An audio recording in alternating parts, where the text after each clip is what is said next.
Un produit qui est early stage ne doit pas être traité de la même façon qu'un produit qui est en croissance versus un produit qui est mature. Est-ce qu'on ne perd pas en humanité quand l'entreprise grandit? On peut voir plein de trucs sur les frameworks et compagnie, mais en fait le produit est un peu le cœur de la boîte. Dans les situations complexes, comment est-ce que tu facilites la prise de décision? Et d'essayer de leur proposer une solution simple. Bonjour et bienvenue dans ce nouvel épisode du calendrier de l'Avent du produit. Pour cette seconde édition, j'ai eu le plaisir d'échanger avec 24 nouveaux passionnés que vous découvrirez jour après jour. Et aujourd'hui, je suis avec Edouard, qui est CPTO chez Manymore. Salut Edouard, comment ça va? Bien, merci. Est-ce que tu peux te présenter en quelques mots? Écoute, moi c'est Edouard. En quelques mots, j'ai un PhD en fait en organisation industrielle et ça fait plus de grosse dizaine d'années que je suis entre le produit et la tech. Et j'ai fait ça en fait dans une diversité assez grande de géographie et d'industrie, de la finance, de la pharma, des services professionnels et ainsi de suite, que ce soit au UK, aux US ou en Europe. Tu es actuellement CPTO chez Manymore. Est-ce que tu peux présenter pour ceux qui ne connaissent pas et expliquer ce que fait Manymore? C'est une entreprise qui est plutôt petite. Il fait environ 80 collaborateurs. On a deux grandes lignes business. La première consiste à fabriquer du logiciel, notamment des applications de productivité à destination de conseillers financiers.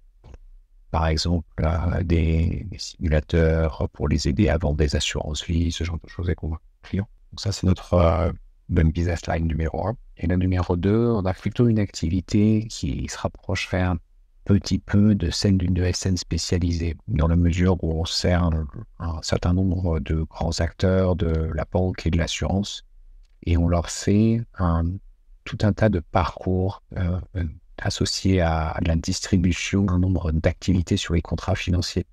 Donc, typiquement, on travaille avec quelqu'un comme Cardiff, donc c'est une des branches de BNP, pour gérer tout ce qui est leur partie souscription d'assurance vie, de PER. Donc c'est une forme quelque part d'automatisation de back-office, je peux le dire comme ça. C'est depuis votre rapprochement avec Harvest que vous vous êtes un petit peu plus sur l'épargne. On a toujours été, on va dire, en tout cas les conseillers financiers que l'on équipe ont toujours une grosse thématique. La première, c'est la préparation à la retraite pour un certain nombre de foyers français. Et la seconde, c'est en fait la transmission de capital à travers les générations. Parce que c'est simple, on a des enfants, on a envie à partir d'un certain moment, on va leur transmettre un petit quelque chose, et du coup, il y a des mécanismes pour ça, et en particulier l'assurance vie. Alors c'est assez mal nommé en France, mais c'est la souvent transmission numéro 1. Et le rapprochement avec Harvest, qui a eu lieu le 5 septembre, et ça obéit à une consolidation de marché que l'on voit assez largement dans la FinTech aujourd'hui. Harvest était notre compétiteur, on était numéro 2 sur le marché.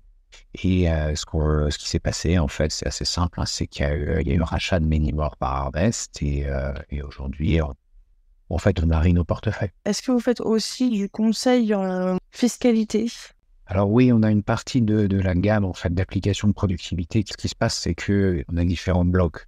Les applications de productivité, il y a un premier truc qui est plutôt lié à, on va dire, c'est une forme de CRM. Donc c'est un endroit où on peut rentrer les données d'un foyer et les stocker, les mettre à jour. Et une partie de la mise à jour est automatique.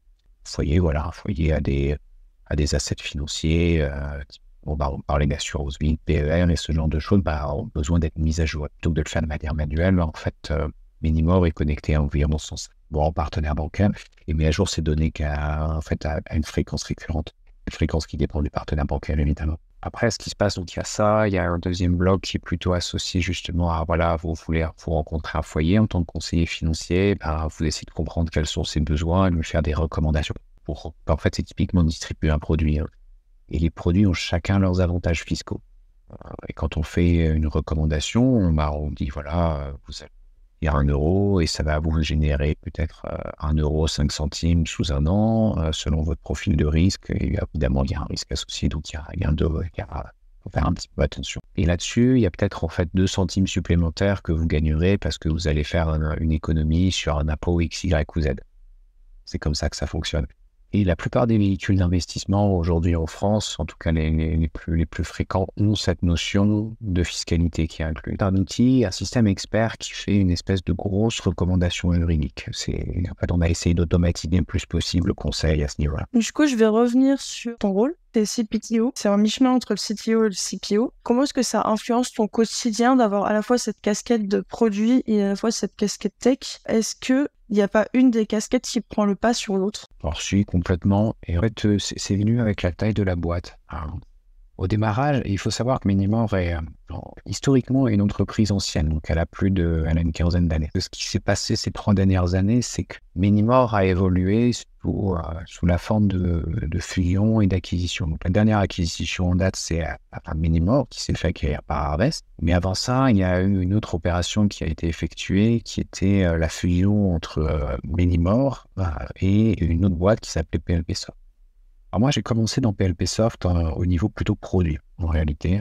J'avais un peu de tech, mais ça, c'était principalement en fait notre tech lead qui s'en occupait. Et en fait, quand la boîte était petite à ce niveau-là, on était une petite dizaine de personnes. Et en toute franchise, je faisais beaucoup plus de produits que de tech. Donc si on regarde un peu une casquette CPTO, c'était un grand P et un tout petit T.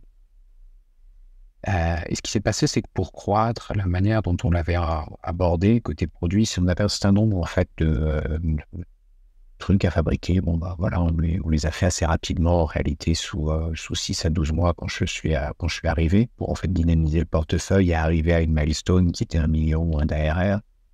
Par contre, notre marché est petit aujourd'hui parce que les conseillers financiers, en particulier les indépendants, c'est une petite niche. En France, il y a peut-être 5000 acteurs, ce qui est faible. Toutes en B2B. Et pour continuer en fait à évoluer, on savait qu'il fallait en fait se rapprocher de quelqu'un d'autre. En fait, ce rapprochement est venu avec Many-More. Donc moi, dans cette fusion, mon job, ça a été un petit peu de réorchestrer la partie portefeuille produit. On s'est rendu compte que dans l'ensemble combiné Many-More PLPsoft, l'essentiel des difficultés, ou en tout cas des challenges de la boîte, se situait côté tech. Pour te donner une idée, sur les 80 personnes, il y en a 50 à la tech environ. Donc, très vite, en fait, moi, mon focus a plus été sur la tech à partir de, on va dire, 2022. Et ça a consisté à la professionnaliser. Et là, je suis passé avec si on peut dire, une casquette de CPTO avec un P qui est devenu de plus en plus petit et un T qui est devenu de plus en plus grand. Parce que typiquement, on a eu des questions d'architecture lourde, comme c'est de la finance. Il y a quand même tout un tas de choses sur la partie sécurité qu'il a fallu gérer. On a eu aussi des problématiques de performance pour tout ce qui est l'onboarding de clients grands comptes à gérer. Et en fait, tout ça, c'est passé chez moi. Et ça, voilà, on va dire, j'ai fait un petit peu le spectre du CPTO, un peu de A à Z. Et autant, je pense, CPTO sur une petite... C'est facile. Donc, une petite, par contre, dès qu'on passe à l'échelle au-dessus, qui est une petite entreprise, on va dire jusqu'à 100 personnes, ça devient impossible, en fait, de faire les deux proprement. Donc, il y a toujours une partie qui va dominer l'autre. Et en fait, le plus sain, je pense même, c'est de diviser les rôles.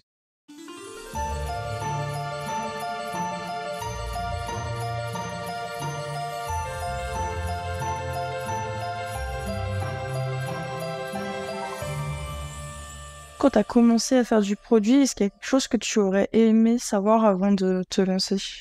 Je pense qu'il y a 2 trucs en fait qui m'ont marqué et peut-être que dont j'avais pas suffisamment conscience quand j'ai démarré là-dedans.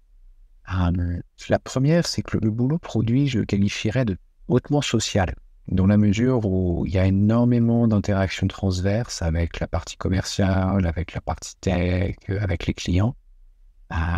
Et finalement, pour faire en sorte d'avoir de l'impact, il faut surtout investir sur ses stakeholders.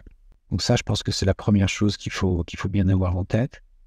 La deuxième chose, c'est que finalement, le côté produit ou la fonction produit a un job qui n'est pas forcément simple parce que on peut voir plein de trucs sur les frameworks et compagnie, mais en fait, le produit est un peu le cœur de la boîte souvent et le cœur de sa croissance, puisque si on a une fonction produit qui apprend vite du marché et qui du coup est capable d'avoir un bon partnership avec les autres fonctions, en fait, la boîte décolle. Sinon, c'est pas le cas. Donc, franchement, je pense que le deuxième truc à retenir, c'est vraiment d'avoir cette posture, en fait, d'apprentissage continu et ça vient, en fait, par plein de canaux différents, quoi. Dans une boîte comme Many-More, comment est-ce que tu fais des choix produits pour offrir une solution complète sans que ça devienne un produit trop complexe, sans que ça devienne une usine à gaz? En fait, l'approche que l'on a, elle dépend un petit peu du produit. ne regardez pas, puisqu'en fait, là, aujourd'hui, on est en train de revoir un petit peu cette façon de faire, maintenant qu'on est dans un groupe qui est plus large. Mais l'idée, c'était que un produit qui est early stage ne doit pas être traité de la même façon qu'un produit qui est en croissance versus un produit qui est mature.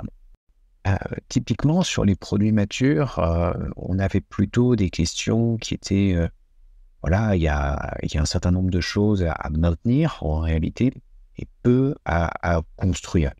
Et le vrai sujet de priorisation, c'est comment on fait pour arriver à un niveau qui soit satisfaisant d'un point de vue maintenance pour faire en sorte que nos clients principaux soient contents.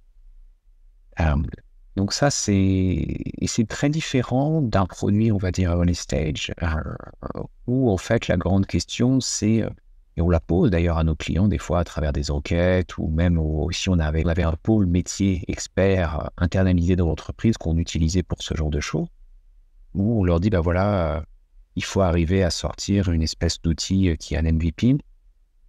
C'est quoi le minimum que vous voyez pour satisfaire nos clients? Donc c'est très simple, hein, si on parle vocable produit, c'est eux qui jouent nos personas, c'est ces gens-là, donc l'ingénierie patrimoniale chez nous. On prend deux, chacun prend un rôle un petit peu spécifique, ils jouent sur une user journey, et côté produit, on les simplifie au maximum.